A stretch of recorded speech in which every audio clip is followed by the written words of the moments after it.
स्वागत है आप सभी का एक नई वीडियो में। आज की इस वीडियो में हम लोग पढ़ेंगे आंकड़ों को आरोही या अवरोही क्रम में लिखना।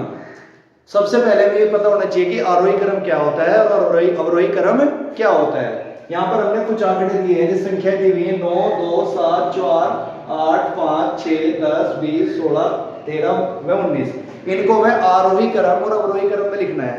सबसे पहले अगर हम बात करते हैं आरोही क्रम की, आरोही क्रम,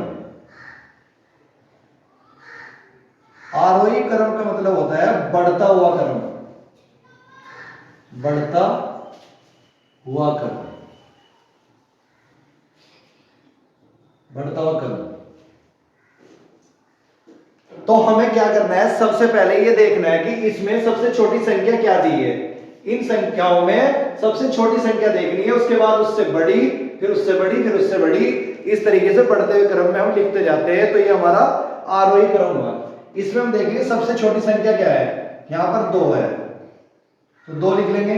उसके बाद उससे बड़ी संख्या 4 है, उसके बाद 5, फिर 6 के बाद 8 के बाद 9,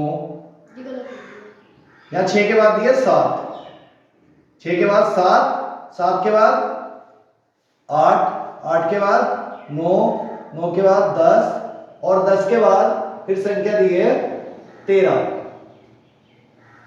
फिर उसके बाद 16 और उसके बाद 19 और फिर 20। तो इस प्रकार से हम आरोही क्रम में पहले सबसे छोटी संख्या, फिर उससे बड़ी, इस प्रकार से बढ़ते हुए क्रम में लिख देते हैं। अगर हम बात करते हैं अवरोही क्रम की, अवरोही क्रम की, अवरोही क्रम की बात अगर हम करें तो ये होता है हमारा घटता हुआ क्रम,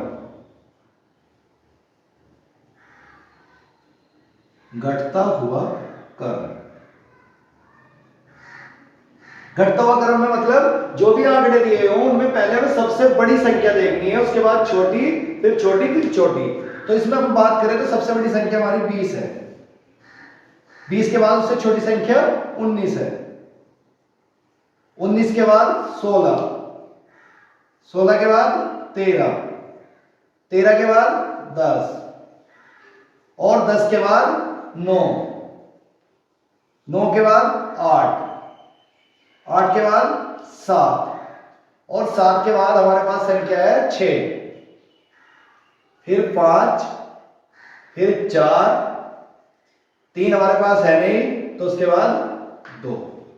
इस प्रकार से अगर हम बात करें किसी भी आंकड़ों को आरोही या अवरोही क्रम में लिखने की, तो अगर आरोही की बात करते हैं तो बढ़ता हुआ क्रम और अवरोही की बात करते हैं तो घटता हुआ क्रम। इस प्रकार से आरोही या अवरोही क्रम में हम सवाल को बहुत आसान तरीके से हल कर सकते हैं।